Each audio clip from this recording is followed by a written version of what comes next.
tanto te morís de espanto y casi miras como distinguido. Si cada tanto acunas en tu encanto y era tu mundo el ideal. Y su ideal, mi ideal, el de aquel se fue. Muy buenas tardes.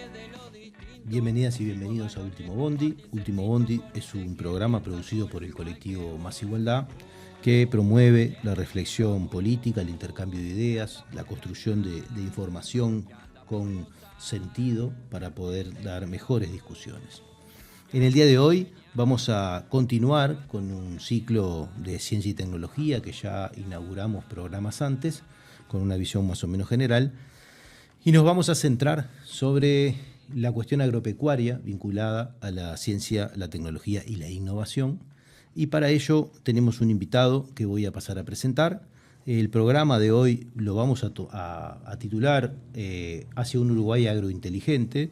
Después vamos a ver si está bien o no y qué cosas podemos decir al respecto. Y pretende hacer un primer paneo sobre las cuestiones de ciencia, tecnología e innovación aplicadas al campo agropecuario.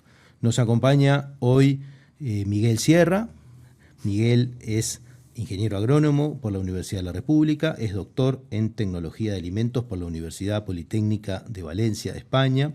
Fue investigador invitado en la Wageningen University de Países Bajos. Participó en la creación de la unidad mixta del Instituto Pasteur de Montevideo, INIA, de Uruguay, y de la creación del Consorcio Citícola de Uruguay con el INIA y el Ministerio de Ganadería. Integra el panel asesor internacional de la red CERCA de Cataluña en evaluación de impacto y es codirector en el Comité Científico de Fontagro, que integra las instituciones iberoamericanas de investigación agropecuaria. También presidió el CONICIT desde 2018 a 2021 y es hincha de Wanderers. Todas esas cosas es Miguel y bueno, vamos a transcurrir estos minutos con una primera pregunta que, como siempre, en nuestro primer bloque inaugural tiene que ver con acercarnos al tema, ¿no? Que es, bueno, ¿por qué hacer ciencia, innovación y tecnología en el mundo agropecuario? ¿Qué se ha hecho? ¿Cuál es el estado de situación sectorial, institucional, de políticas públicas, etcétera? Bueno, arrancá por donde quieras. Un gusto, muchas gracias por la invitación. El sector agroalimentario es clave para el desarrollo del país y fundamentalmente porque aporta distintos elementos. Primero, divisas. El 78% aproximadamente de las exportaciones provienen del agro. Hay vinculado al sector agroindustria y servicios unas 245.000 personas. Hay más de 40.000 productores, de los cuales 25.000 son familiares. Por tanto, esa es la importancia, digamos, económica y social. Por supuesto, también la seguridad alimentaria es un sector que provee de alimentos y eso en las crisis como el COVID, etcétera, hemos visto que la importancia de tener abastecimiento propio de alimentos. Y luego es todo un sector que nos permite adaptarnos y mitigar el cambio climático, sobre todo la investigación agropecuaria. Hoy el foco está en cómo hacemos este sector que siga siendo sostenible y que sea resiliente, o sea, que aguante ante shock externos, que pueden ser inundaciones, sequías, cambios de temperatura bruscos, que van afectando las distintas dinámicas de los cultivos, de las plagas, etcétera. Cómo la investigación permite generar cultivares adaptados, animales que resistan y se adapten a esas nuevas condiciones, etcétera. A nivel de investigación agropecuaria, Uruguay, la inversión, si bien a nivel general la I+D, la inversión y desarrollo en Uruguay es baja en relación al PBI, estamos en un 0,5. En el sector agropecuario estamos en 1,98, o sea, cuando hicimos el estudio en 2016 estábamos terceros en América Latina, luego de Brasil y Chile, o sea que en el nivel agro, a nivel de inversión en ciencia y tecnología, yo diría que no estamos mal. Después hay que ver si la estamos usando de la forma más eficiente o no, pero yo creo que los volúmenes de inversión que Uruguay tiene en esta área, si bien son mejorables, son importantes. Y una cosa que tienen los estudios, acá el de línea, Instituto Nacional de Investigación Agropecuaria, en el 2011 que se hizo, es por cada dólar invertido en investigación en el mundo agropecuario, retornan $16 al país. En el INTA de Argentina, 1,11 daba ese ratio. y a nivel mundial más o menos se calcula 1,12, digamos, como un número razonable. O sea que es también un sector donde invertir en ciencia y tecnología tiene alto retorno para la sociedad, en términos económicos y en temas, lo que decíamos hoy, sobre todo de seguridad alimentaria, empleos, etc. A nivel del PBI, es un 9% aproximadamente solo el agro, con industria con agroindustria un 14%, y ya con servicios y cadenas asociadas, en su momento Mario Mondelli de OPIPA lo estimaba en un 25%. Distribuido en todo el territorio, que eso también es un tema muy particular del sector agro. En muchas zonas del país a veces es la única fuente laboral, entonces también tiene una repercusión de equilibrio territorial. Por tanto, son distintos elementos que nos hablan de un sector estratégico. El desafío está en no solo ser abastecedores de alimentos, es un poco la pelea y la discusión permanente, la primarización, o sea, la tendencia que los mercados del exterior nos exigen abastecer productos con la menor transformación posible. Entonces ahí tenemos dos desafíos. Uno es, siempre que sea posible transformar y vender en la región o en el mundo, seguir agregando valor como transformación, pero también aún las materias primas internamente pueden incorporar un montón de ciencia y tecnología, sea biotecnología, sea software de gestión, sea también todo lo que es digitalización aplicada al agro, sensores, drones, aplicaciones informáticas de celular, que todo eso también se pueden desarrollar en Uruguay, ni que hablar vacunas para las enfermedades animales, todo lo que es semillas adaptadas a las condiciones de Uruguay. Tenemos desarrollo en arroz, en soja, en hortaliza, sobre todo boñato, tomate, frutilla, en frutas también, manzanas, peras, etc. Hay una cantidad de inversiones que se hacen, que el desafío es capturar ese valor que se mueve en torno al agro, para no quedarnos solo en producir alimentos y usar tecnología comprada del exterior. Vos me decías recién, bueno, en Uruguay tenemos un 0,5% de inversión en investigación, o ni más de, como quien dice. En la parte agropecuaria tenemos un 1,9, casi 2, sí, ¿verdad? Un estándar en el mundo, un reclamo general de la comunidad científica es por lo menos tener 1, ¿no? Sí. Como media. Y podemos ver que hay un altísimo retorno de la investigación aplicada en estos temas. Esa investigación, en cierto sentido, responde a la demanda, ¿cómo podríamos decir? ¿A una demanda soberana, o está más bien orientada en función de la demanda internacional y de los... Porque cuando pensaba, mientras vos hablabas, ¿no? de todas las cosas que hay por hacer y de todas las tensiones que hay entre esta discusión entre, por un lado, la primarización de la producción, en esto de vender simplemente commodities o bueno, incluso materia prima, por otro lado, en el problema ambiental que estamos teniendo, ¿no? Y cómo de una manera u otra imagino que tanto la ciencia como la tecnología y bueno, y la innovación en eso debe tener un sesgo global hacia el productivismo, ¿no? Y bastante descuidado lo ambiental, por lo menos en muchos lugares, ¿no? ¿Eso también es así en nuestro país y se está problematizando esa situación?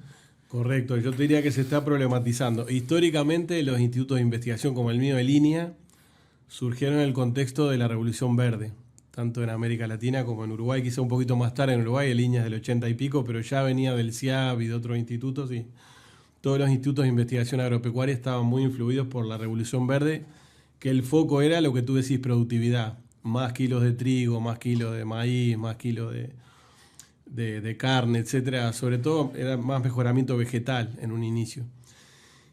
Muy sesgado, en nuestro caso somos un país fundamentalmente exportador, por tanto las tendencias y las demandas globales nos inciden mucho, y se ha incorporado, como tú decís, últimamente la agenda de la sostenibilidad ambiental. Esa es una agenda que llevará 20 años, pongamos, y también la dimensión social, o sea, las repercusiones y cómo determinados paquetes tecnológicos incorporan o excluyen determinados actores, sea agricultores familiares, campesinos, etc. En el contexto de América, acá hablamos más de productores familiares, pero esa problemática ha sido muy posterior. Al principio el foco era sobre todo productividad y inicialmente de buscar la adaptación de materiales que generaban otros, luego ya se fue generando genética propia y se fue incorporando, como tú decís, cada vez más el componente de sostenibilidad en el triple impacto económico, productivo y social y ambiental. O sea que ahí ya... Y eso ha implicado el desarrollo de lineamientos institucionales que... O sea, ¿cuál es la institucionalidad de una manera u otra que orienta esta producción, esto que estamos discutiendo?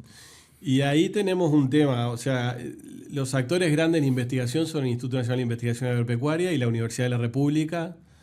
Inicialmente se veía sobre todo agronomía y veterinaria, pero ahora cada vez más está ciencias, está Facultad de Química. Pero es sector público en general. Sector público fundamentalmente. Hay alguna inversión del sector privado, pero es uno de los debes que tenemos en Uruguay en general. Lo que sí, el modelo de INEA tiene una particularidad que al financiarse con el 4 por 1000 del IMEVA, los privados de alguna manera ya están cofinanciando con ese aporte a la investigación agropecuaria directamente, que eso en otros países no se da tan directamente. O sea, hay un impuesto a la producción agropecuaria que va destinado a la investigación. Sí, en el caso de INEA es el 4 por 1000 del IMEVA, que es un impuesto a la enajenación de bienes agropecuarios. Y cada transacción agropecuaria aporta en frutas y hortalizas quizá no es el sector principal, pero soja, carne, forestación, lácteos, sí, cítricos. Pero si consideráramos ese impuesto como parte de la renta, de la recaudación general, de este 1,98 que decíamos de cuánto proviene del sector público y cuánto proviene del privado, ¿hay alguna idea? Y del privado siempre cuesta conseguir los datos. Te diría que en Uruguay en general lo que nos da es 80-20, 80 del público y 20 del privado. Es lo que es uno de los temas que tenemos como desafío país, cómo incorporar de forma más activa el sector privado en la I+D. Te pregunto esto porque me parece muy interesante cuando miramos la I+D global, ¿no? La agropecuaria, y ese déficit importante de investigación e innovación. Podríamos decir que no podemos esperar mucho, ¿no? de lo que viene siendo la cultura uruguaya en este sentido, y que el esfuerzo va a tener que ser público en buena medida, probablemente. Y probablemente hay que apalancar más desde lo público, pero igual hay que seguir buscando distintos formatos. Nosotros, por ejemplo, trabajamos en lo que son consorcios o redes, en los cuales la ANI te aporta el 70%, pero pide que el 30% sea de los privados. Entonces ahí, en ese caso, esa inversión más vinculada a la competitividad empresarial requiere alinear agendas con el sector privado y pedir que el privado haga una contraparte. Quizá hay otra agenda más de sostenibilidad ambiental o de inclusión social que es más propia de los fondos públicos, propios públicos, digamos.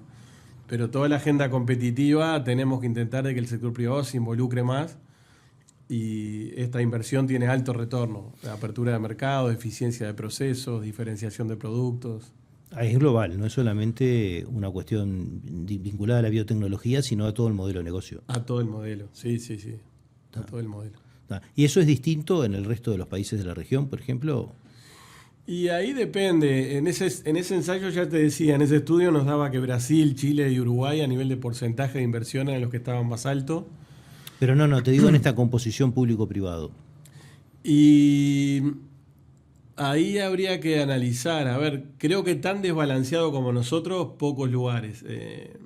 Quizá Chile y Argentina son los que nos acercamos más. En el resto ya los privados empiezan a tener un protagonismo mayor. Pero sigue siendo un problema en América Latina. Tenemos el problema de incorporar más activamente al sector privado.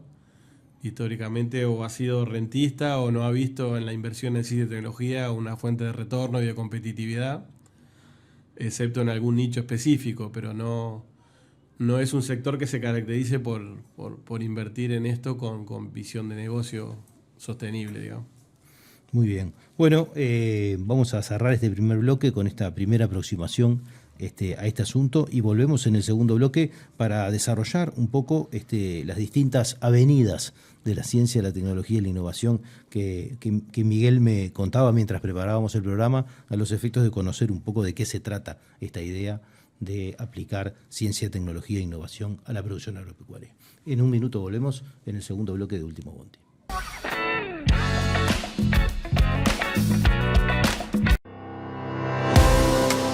Nos une la defensa del trabajo y el derecho al descanso, apostando a crecer juntos y juntas.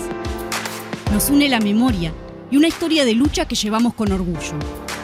Nos une jugar y divertirnos sintiéndonos iguales, caminando, sin dejar atrás a nadie. Nos une la democratización de la palabra. Nos une lo que nos emociona y moviliza. Nos une compartir y soñar el futuro. Con AEBU tenés derechos. AEBU, un sindicato, una comunidad.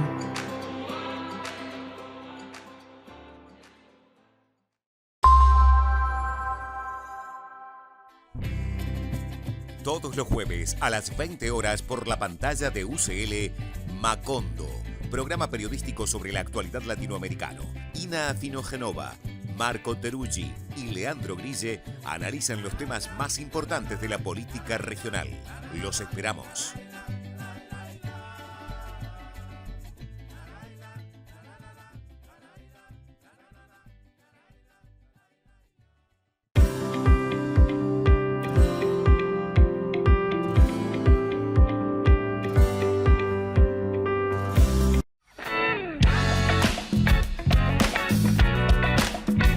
Seguimos en este segundo bloque de Último Bondi. Estamos hablando de ciencia, tecnología e innovación aplicada al sector agropecuario, en esta idea de discutir un poco qué es el país productivo, en esta idea de muchas frases que hemos acuñado en la política nacional, país productivo, Uruguay agrointeligente y demás cuestiones, y que tienen que ver con ponerle un poco de conocimiento a la producción, pero en este caso de nuestro programa, de ponerle conocimiento a qué es eso, ¿verdad? Y en esa línea, conversando con Miguel en la preparación de este programa, Miguel nos decía, bueno, hay 3 grandes avenidas, ¿no?, de ciencia, tecnología e innovación: la intensificación ambientalmente sostenible, la agroecología y las transiciones, y la bioeconomía circular. Le vamos a pedir a Miguel que nos desarrolle esto y vamos haciéndole preguntas para entender de qué se trata. Bien, perfecto. Bueno, uno de los temas que se está viendo es que difícilmente tengamos más tierra para producir alimentos. Entonces, en la tierra que tenemos hoy, o incluso en menos, si empezamos a regenerar lo que está deteriorado, en menos espacio tenemos que producir igual o mayor cantidad de alimentos, porque se estima que la demanda de alimentos 2050 puede aumentar hasta un 50%. Entonces ahí se abren distintas avenidas como estas que comentábamos. La intensificación sostenible es producir más alimentos haciendo un uso eficiente de los fertilizantes, de los pesticidas, del agua, pero fundamentalmente mantiene la producción tradicional y monocultivos muchas veces. Son grandes extensiones de soja, grandes extensiones de trigo, ganadería extensiva, pero impulsada en este caso por los feedlots, sobre todo en el caso de la intensificación. Luego tenemos la agroecología, que es, en ese caso lo que se busca, hay distintos grados, por eso tenemos transiciones. El primer piso es un uso más eficiente que se asemeja a la intensificación sostenible. Luego pasa un segundo nivel, que es sustituir todo lo que es productos químicos por productos biológicos. Ahí hablamos de biopesticidas que controlan insectos, plagas, mediante hongos, bacterias. Y luego un grado mayor es diversificar la producción, combinar producción vegetal con producción animal. Y ya también se cuestiona en la agroecología la relación consumidor con la producción de alimentos, una cadena de valor más justa, un reparto más equitativo entre el productor, el intermediario y los supermercados finales o los puntos de venta finales. Bueno, y pensado globalmente ya se cuestiona el sistema alimentario global. Se busca un sistema de comercio justo, más sostenible, etc. Y la tercera vía es la bioeconomía circular, porque aún los otros dos anteriores siguen pensando en un ciclo lineal. Producimos y generamos desechos, basura, etc., pero no nos planteamos el aprovechamiento de eso. Y la bioeconomía circular busca que los efluentes de los tambos, por ejemplo, o el estiércol del ganado, etcétera, o el orujo que queda de la uva luego de exprimirla, del ollejo de la uva, se puedan aprovechar en otros productos o alimentarios, o energía, o cosméticos, de distinta manera, y tratar también de biogás, de disminuir el uso de energía fósil en el sector alimentario, y de generar eso virtuoso que es coproductos más que desechos o basura. Entonces son como las 3 grandes avenidas. En Uruguay coexisten las 3. Yo diría que en todo el mundo coexisten las 3. El desafío, como siempre, y lo asociábamos a la pregunta anterior, es cómo generamos y capturamos valor en esas 3 dinámicas. En las 3 dinámicas se puede ser o generador de capacidades y de riqueza para el país o comprador de soluciones. Entonces el desafío es, bueno, en esas avenidas, cómo las diseñamos, porque como decíamos hoy, el sector alimentario en nuestro país, a diferencia de otros, con el sector alimentario es el 3% o el 2%, que no preocupa mucho qué se genera en torno a la economía del sistema alimentario. En Uruguay el cómo es muy importante, o sea, qué redes sociotécnicas o redes socioempresariales, institucionales, etcétera, generamos en esas 3 vías de desarrollo, de intensificación sostenible, agroecología o bioeconomía circular. O sea, cómo incorporamos las capacidades de la Universidad de la República, los empresarios nacionales, cómo la reglamentación nacional acompaña eso, cómo sabemos vender eso a nivel del exterior cuando exportamos y tenemos los actores comerciales en las embajadas o agregados comerciales que tengamos en el mundo que dominen estos temas y que hagan las mejores negociaciones posibles para que en esas relaciones virtuosas o que establezcamos con otros sean lo más virtuosas posible en este sentido. O sea, generar negocios, pero que negocios generen capacidades y valor para el país que luego utilizaremos en otros sectores, no necesariamente alimentarios, en educación, infraestructura, industria, etc. Ahora, vos en el bloque anterior hablábamos de este tema del eventual sesgo en la inversión en innovación, ciencia y tecnología. Yo tiendo a pensar de que está bastante centrado sobre la primera avenida que abordamos, la intensificación sostenible, sí, como resabio de modelo productivista, sí, y que necesariamente ahí fue a parar. Y todos sabemos que donde se investiga es mucho más probable que se innove y que se aplique tecnología y que existan saltos virtuosos, ¿no? Es decir, en cambio, en el rezago relativo, ¿no?, de cualquiera de las otras dos avenidas, puede haber un montón de elementos inexplorados aún todavía. Totalmente. Que puedan ser también una oportunidad de desarrollo, ¿no? Totalmente. De hecho, estamos trabajando en transiciones agroecológicas, un grupo de línea con gente de la Universidad de la República y gente de desarrollo rural del Ministerio, a partir de la ley de agroecología que aprobó el Uruguay, que es bastante novedosa a nivel mundial. Pero como tú decís, el grueso de la investigación en Uruguay estaba más focalizada en intensificación sostenible. El Clemente Estable también tiene gente en bioinsumos y trabajando en el universo de la agroecología, que no me quisiera olvidar. Pero no tiene sponsor esto, hay que apuntalarlo más, hay que concebirlo como una vía tan válida como otras.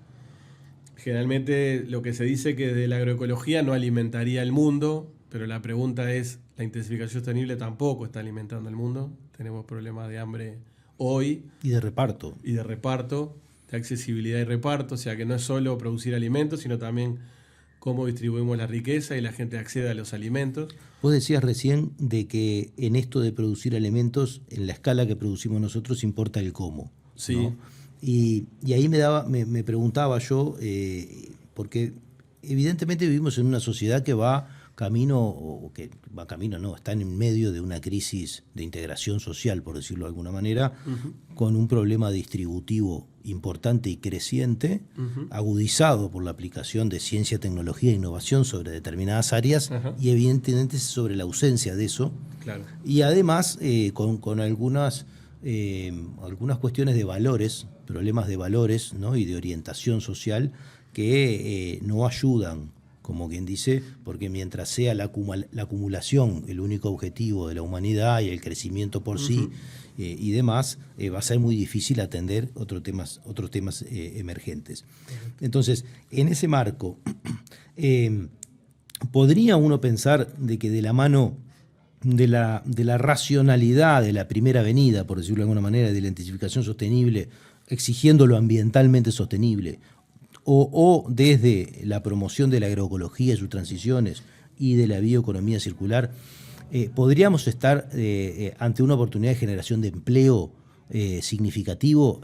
¿Conocés experiencias que de una manera o de otra hayan incurrido por este camino que uno pueda tomar de referencias. Y lo digo desde la perspectiva que muchas veces se entiende que la agroecología o todas estas cuestiones son cuestiones muy hippies, por decirlo de alguna manera, pero que no producen soluciones. Esto que vos decías, la agroecología no va a alimentar al mundo. Bueno, no sé, claro, ¿no? Durante miles de años lo hizo. Totalmente. Y hasta no hace tanto lo hizo, y en buena medida, en buena parte del mundo lo sigue haciendo. Totalmente. Lo que pasa es que no es lo que está en la primera propaganda que vemos, ¿no? Tal cual. Sí, yo creo que ambas vías van a coexistir. Seguramente para exportar y generar volumen de producción, la intensificación sostenible tiene un rol importante.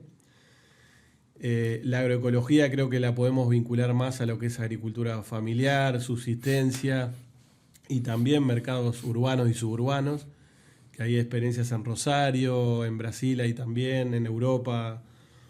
Hay experiencias donde la agroecología tiene su nicho, vinculado quizá muchas veces más a producción orgánica, etcétera. Ahí ya veremos los desafíos de certificar esa producción y que el consumidor tenga garantías de cómo se produjo eso, y certificaciones tanto de terceros como participativas de los propios actores. Pero creo que las dos van a coexistir. Las dos tienen que ir acompañadas de arreglos institucionales, donde no siempre la lógica va a ser mercantil. O sea, hoy es inadmisible que en Uruguay estemos con problemas de seguridad alimentaria en algunos sectores de la población y en barrios de Montevideo, pero en el interior también. Hoy estamos diciendo que estamos produciendo alimentos para 27, 28 millones de personas, si los medimos en kilocalorías, y no puede ser que nos estemos alimentando a 3,5 millones. Por tanto, no solo es una cuestión de producir más alimentos, sino que arreglos institucionales hacemos, en nuestro caso en el país. La FAO tendrá que ver a nivel mundial, pero sin duda no es solo producir alimentos, sino bueno, cómo hacemos que esos alimentos sean accesibles a la población en general y sobre todo a los más vulnerables. Y ahí eso requiere también abordajes multidisciplinares, no solo agronómicos, veterinarios, como tenemos entiendo yo, la investigación agro en Uruguay, predominantemente visión agro-veterinaria, últimamente Facultad de Ciencias. Tenemos que empezar a incorporar la dimensión social, política, antropológica, etcétera, que ponga otras dimensiones en juego y otras dimensiones en estos temas del sistema alimentario. Y la dimensión sanitaria, ¿no? Porque yo estoy asustado de cómo, de una manera u otra, la evolución del conocimiento viene mostrando qué mala calidad de vida llevamos por el tipo de consumo que tenemos. Uh-huh.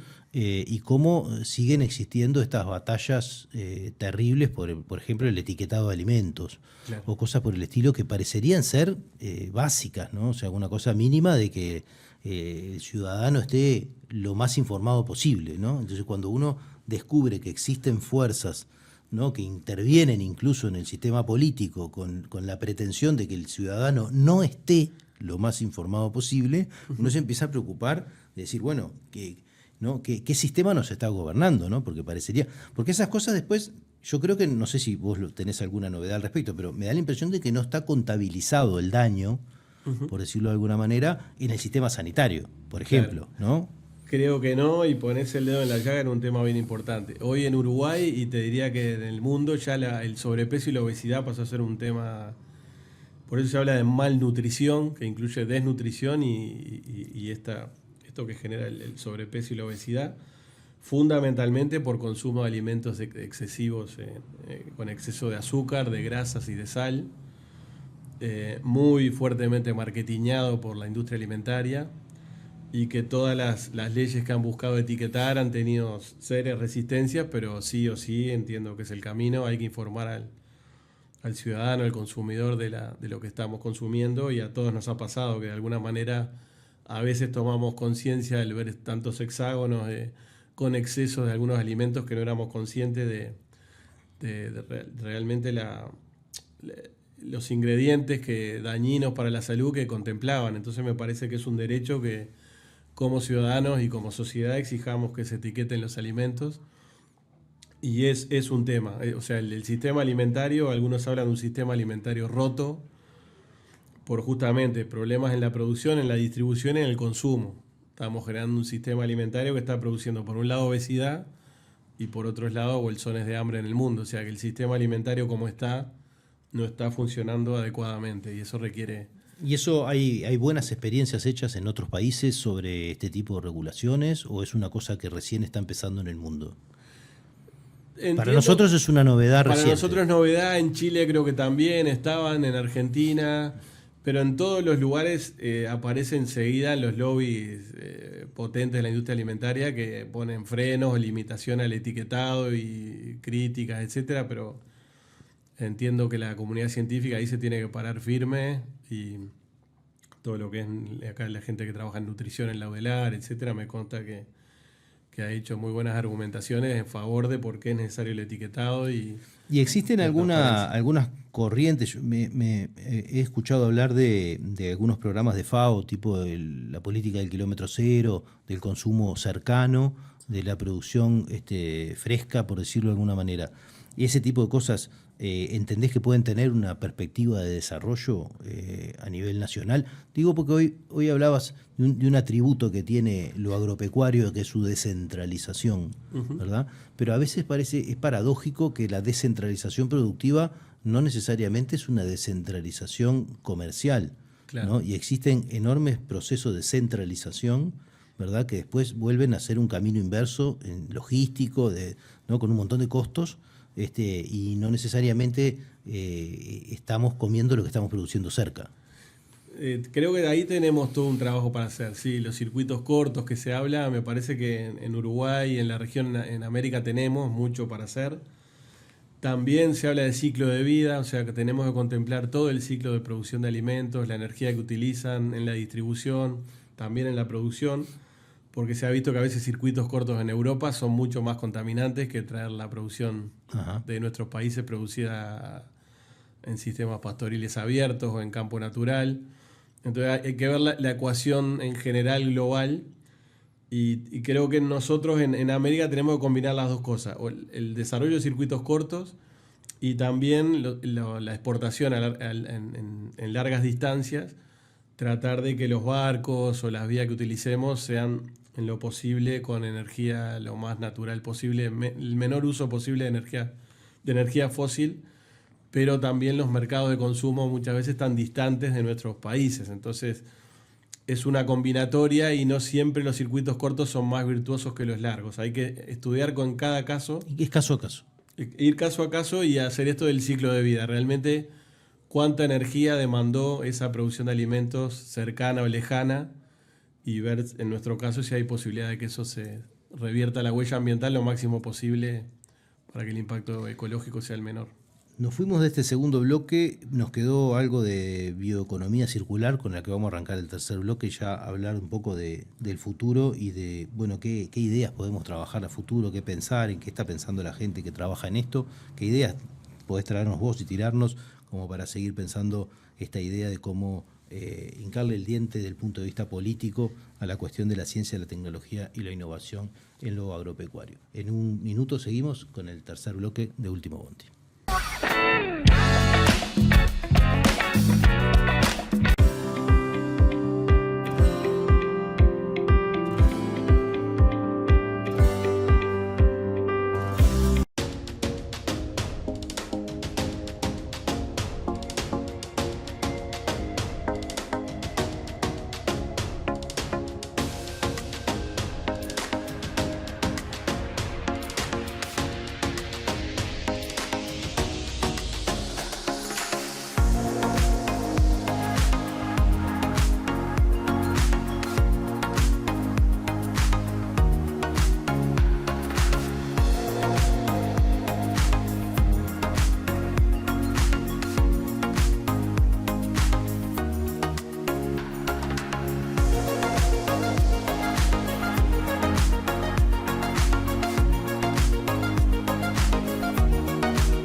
Seguimos en este tercer bloque de Último Bondi. Estamos hablando de ciencia, tecnología e innovación para el sector agropecuario. Estuvimos haciendo una primera aproximación a de qué estamos hablando, como siempre en el primer bloque. En el segundo bloque estuvimos conversando sobre las distintas avenidas de la ciencia, la tecnología y la innovación. Dentro de ellas se destacó la intensificación ambientalmente sostenible, la agroecología y sus transiciones y la bioeconomía circular. Sobre estas dos últimas, en realidad, aunque agroecología algo trabajamos en relación a como una alternativa a la intensificación, por decirlo de alguna manera, pero nos queda un poco también de bioeconomía circular. Y respecto a estas dos cosas y a la dimensión institucional y política que tienen, quiero aprovechar este tercer bloque donde estamos conversando ideas a futuro, ¿no?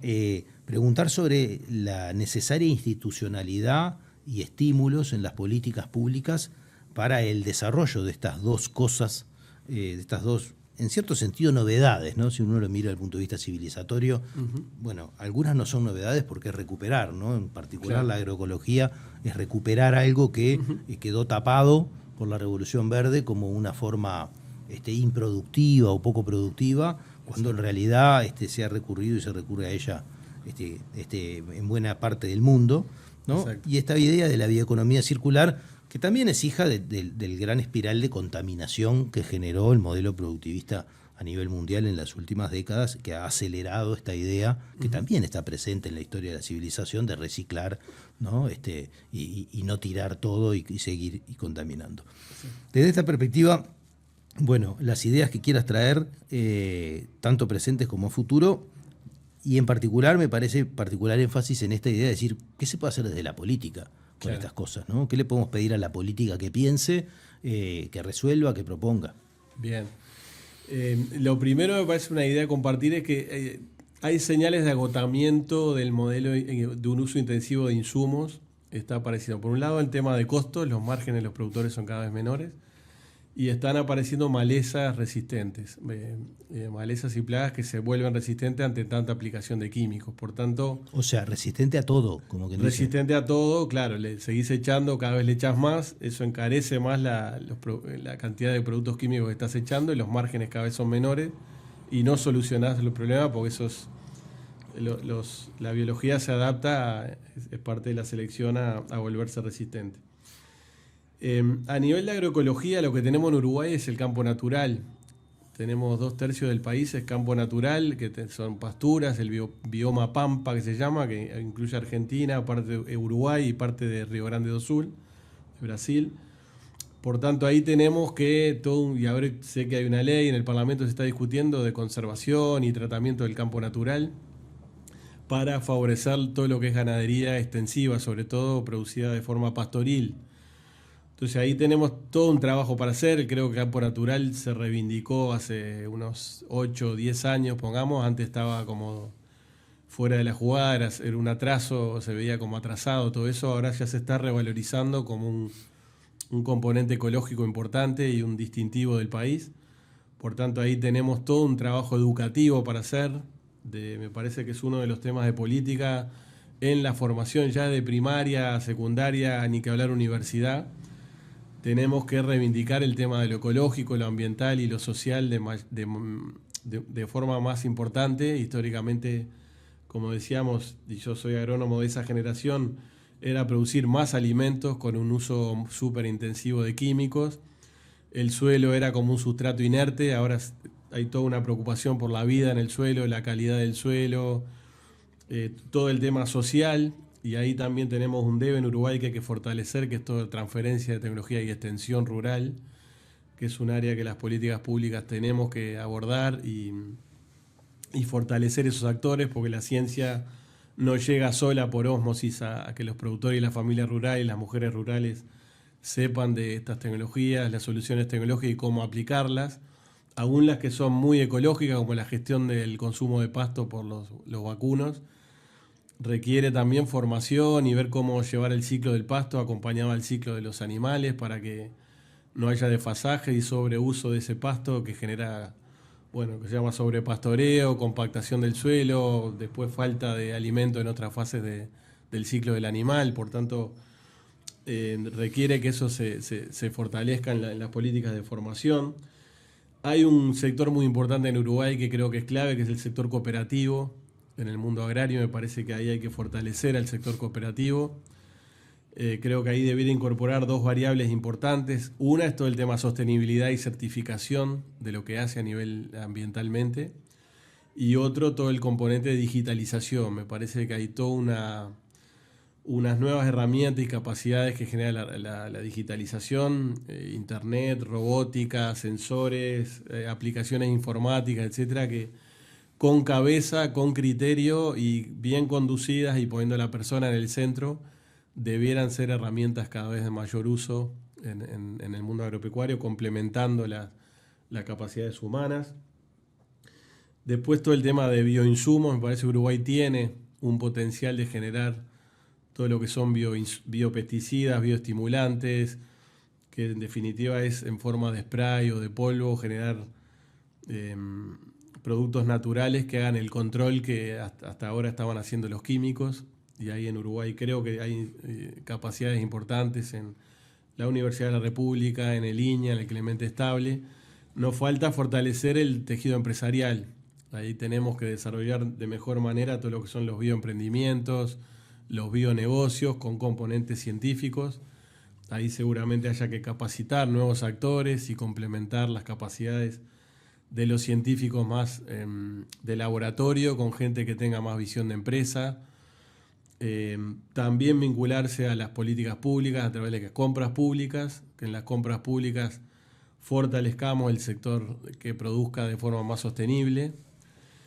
Tenemos el desafío de la certificación, generar sistemas de certificación accesibles a los productores, ya sea públicos o a tasas reducidas en caso que sean privados, o sistemas de participación, certificación participativa, que en Europa y en algunos lugares se sigue utilizando. Acá me parece que fue un error desactivarlo. Habría que ver cómo activar ese proceso con garantías para todos, que se haga de manera rigurosa y que lo que se certifique sea confiable, pero me parece que es un sistema tan válido como los otros.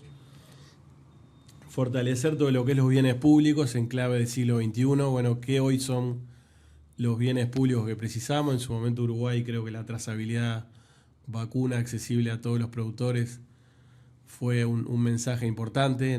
La trazabilidad no solo era para aquellos que lo podían pagar, sino que el Estado hizo una plataforma de acceso universal, digamos, a todos los productores. Esas plataformas hay que irlas actualizando cada vez con más temas seguramente ambientales, digitales, y garantizar que los productores familiares y el agronegocio tienen unas plataformas que permitan producir de forma lo más sostenible posible, y que lo que decíamos hoy, que permitan generar y capturar riqueza en el país, que es un poco el desafío que tenemos, el pensar el sector. Y reitero, tenemos que poner mucha cabeza para que la genética que se utiliza, la informática que se utiliza, la salud animal que se utiliza, la logística que se utiliza, el marketing o las cadenas de comercialización que se utilizan, cada vez más tenga un componente nacional y en todo caso regional, pero que seamos capaces de que esta zona del planeta no solo sea abastecedora de alimentos, sino también generadora de soluciones tecnológicas y de tejidos empresariales y sociales más robustos. Me vinieron varias cosas a la cabeza mientras hablaba. La primera es esta discusión sobre la primarización que ha existido en el ciclo progresista reciente, en el desarrollo de los últimos 15 años, ¿no? O 20 quizás, ¿no? Con esta idea y esta discusión. Es decir, por un lado, la idea de que nos reprimarizamos en el sentido de que continuamos con esa matriz productiva agroexportadora en vez de diversificar el tipo de producción que colocamos en el extranjero. Por el otro lado, quienes dicen que en realidad eso no es reprimarización porque existe un montón de tecnología, ¿no?, en ese desarrollo productivo de esos últimos años, que está metida, como quien dice, en el campo, en esos mismos productos, pero que cada producto de eso que vemos nosotros tiene atrás un paquete tecnológico importante. Claro. Eso es un tópico de discusión que me parece interesante abordar, porque creo que no está clara, creo que es una discusión abierta, ¿no?, sobre si hubo una transformación de la estructura productiva o no, ¿verdad? Pero por el otro, que es complementario con esto, es, de una manera u otra, mencionabas un montón de líneas de acción que mencionaste recién, y me cabe la pregunta de, bueno, ¿qué institucionalidad debe empujar eso? ¿No? Seguramente no sea una única institución, pero sí por lo menos algunas pinceladas sobre qué institucionalidad tiene que producir eso. Y lo tercero, que es, en el supuesto que realmente sea deseable salir un poco de la intensificación, ¿no? Hacia estas otras perspectivas más amigables con el ambiente y lo social, ¿cómo transicionar? ¿No? Si se transiciona por zonas, se transiciona por cadenas, se transiciona... Bueno, te hice 200 preguntas. No. si las sé todas, soy un mago, ¿no? Son clave las preguntas que estás haciendo. Lo primero, creo que se dan las dos cosas. Me parece que tenemos componentes tecnológicos aún en las materias primas. Cuando decimos un grano de soja, que pareciera un commodity tradicional, los irlandeses hablan de commodities inteligentes. Aún ese commodity tiene mucha tecnología incorporada. Por tanto, eso es real. Que podríamos diversificar y generar más transformación también es real. Que no solo alimentos, sino generar cosmética, fibras de distinto tipo. A su vez, eso linkearlo con la industria de construcción o otros sectores farma o otros sectores que le podríamos capturar mucho más valor. Ahí nos metemos realmente en otros circuitos que no son los que el sector alimentario tradicionalmente conoce. Entonces, muchas veces yo he hablado con gente del sector lácteo, por ejemplo, bueno, saltar de la leche a exportar caseína o compuestos proactivos, probióticos, no es solo un tema tecnológico, es que me meto en otro circuito comercial con otros actores, con otras competencias, se etcétera. Requiere Entonces, otro saber hacer que no lo tengo. Es otro saber hacer que, claro, no lo tengo tan dominado como el otro. Entonces, ahora, toda esa investigación que vos decís que está dentro del grano de soja, ¿es nuestra? Hay de todo, en algunos casos sí, en otros no. Ahí en soja, por ejemplo, hay mucha investigación generada en Iña. Por ejemplo, tenemos cultivares de soja desarrollados, tanto transgénicos como no transgénicos para consumo humano. En arroz también hay materiales generados en Iña absolutamente nacionales y que son la inmensa mayoría de lo que se planta en Uruguay. Así que sí, igual seguimos en muchos casos comprando tecnología, o los genes, por ejemplo, que metemos en los alimentos transgénicos son genes que se compran, son importados. Mucho fertilizante, agroquímico también, pesticidas, etcétera, realmente son importados. Entonces, hay mucho por todavía hay grandes áreas de investigación por desarrollar. Hay grandes áreas de investigación en esta lógica si definimos que nos interesa que el sector soberanizar, por decirlo de alguna manera. Exacto, y ser conscientes que no es solo producir alimentos, que nos va la vida en que en esta plataforma de producir alimentos produzcamos la riqueza para distribuir en otras cosas. Entonces ahí hay que poner cabeza, pienso, porque la rutina tiende a comprar lo que ya está hecho, el fertilizante químico que... Pero vos hablabas recién de materiales de construcción derivados de... Y la fibra, los eucaliptus, si queremos no solo producir celulosa, también o pino, se pueden generar otras construcciones que también hubo estudios en su momento. Siempre hay un tema para mejorar de legislación, registro, lo que sea, pero no debiera ser una traba. Es un escollo más a superar, pero si queremos desarrollarnos, tenemos que superar esas barreras. ¿Qué más me consultabas? Se consultaba sobre cómo transicionar. La transición, esa no la tengo, habría que verla, si por cadena o por región. Hay experiencias en Uruguay, sé que en Canelones hubo zonas que se declararon libres de transgénicos, por ejemplo, y que hicieron una fuerte apuesta a lo agroecológico. Naturalmente Uruguay, ya te digo, basando la ganadería pastoril a campo natural, ya de por sí hay una plataforma agroecológica formidable allí, aunque nunca la llamamos agroecológica, pero entraría dentro de ese paradigma. O sea que ahí no tengo una receta, me imagino que será de las dos maneras, se puede abordar por cadenas de valor o por territorios. En todos los casos hay que hacerlo con la comunidad participando. Entonces, en algunos lugares habrá más receptividad y empuje a estas propuestas, y en otros primarán otros actores. Lo que sí, aún los actores de la intensificación y el agronegocio tradicional sí o sí cada vez más tienen que cumplir normativas ambientales, ¿no? Porque ahí nos va la vida por respeto a lo que es erosión de suelo, contaminación de aguas. ¿Eso es por la simple caída del rendimiento o por las normativas internacionales para colocar los productos? Y ahí las dos cosas. En la ley de suelo se puso como un patrimonio nacional, o sea, decir, bueno, es tolerable determinada erosión de suelo y se sugieren determinadas alternativas para que las prácticas no degraden el suelo más allá de lo admisible. Digamos que el rango es político, digamos. Uno define cuánto es tolerable o no a nivel de las políticas nacionales. Pero también los mercados cada vez más están demandando, bueno, cuál es tu huella ambiental, cuál es tu huella de agua, cuál es tu huella de carbono.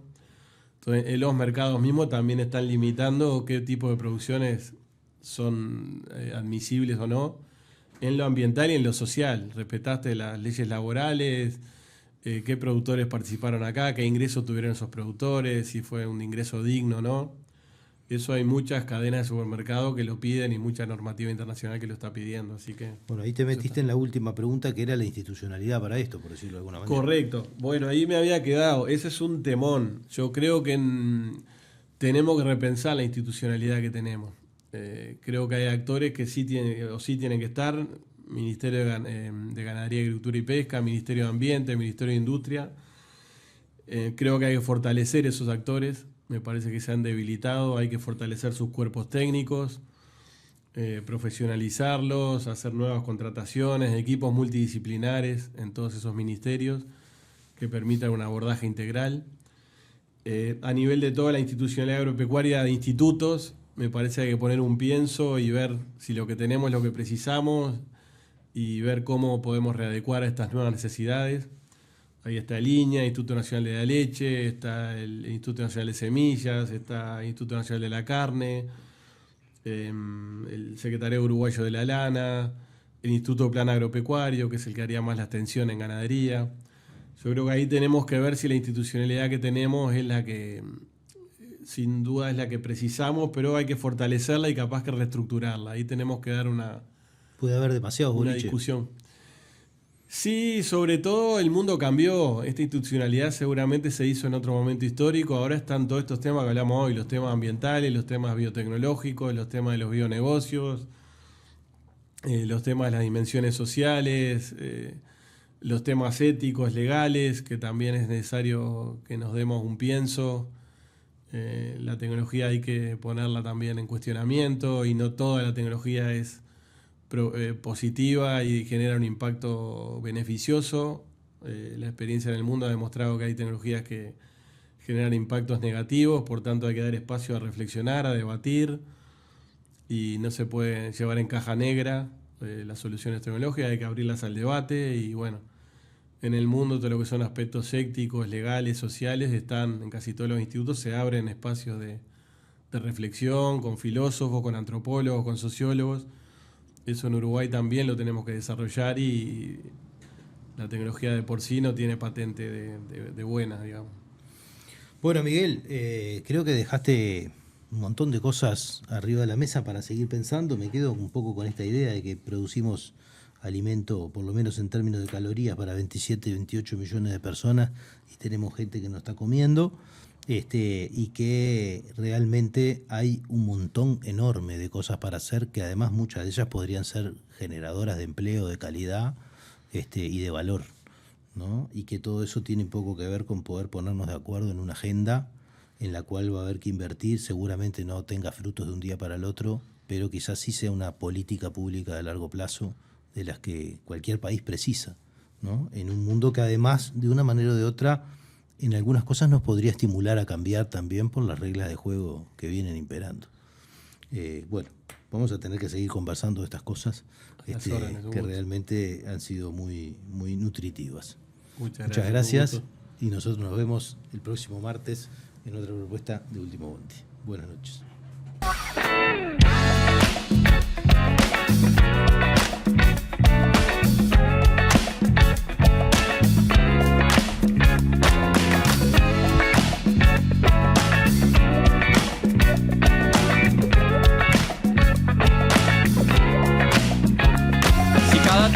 te morís de espanto y casi miras como distinguido. Si cada tanto acunas en tu encanto y era tu mundo del ideal. Y su ideal, mi ideal, el de aquel se puede mirar desde lo distinto. Si por las noches compartís el tinto con ese que piensa solo.